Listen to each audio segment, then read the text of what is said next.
da pred 2 leti eden vaših kolegov mi celo nakazal na ta račun 30 evrov in pač pomaga pri zapiranju primanjkljaja na računu.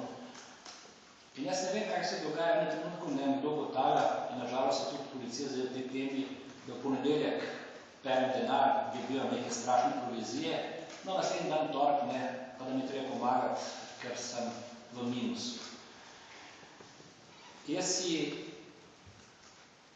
upam in pričakujem, da bo tožilstvo ta predmet vzelo takoj v roke.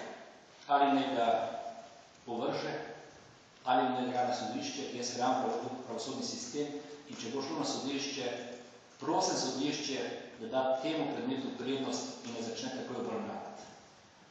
A druga zadeva je, če sodišče odloči, da sem nedolžen, v kar trdno verjamem, potem pričakujem, da bo gospod Majhnič odstopil. Kajti tako neprofesionalno, ekonomsko neutemeljeno, poudarjam, ekonomsko neutemeljeno, oziroma ekonomsko nemožno dejanje, da je to kazensko vadbo, je pa res eno pijarstvo. In za zaključek tega, malo pomislite o datumih, kada prihajajo ista točka kot afera.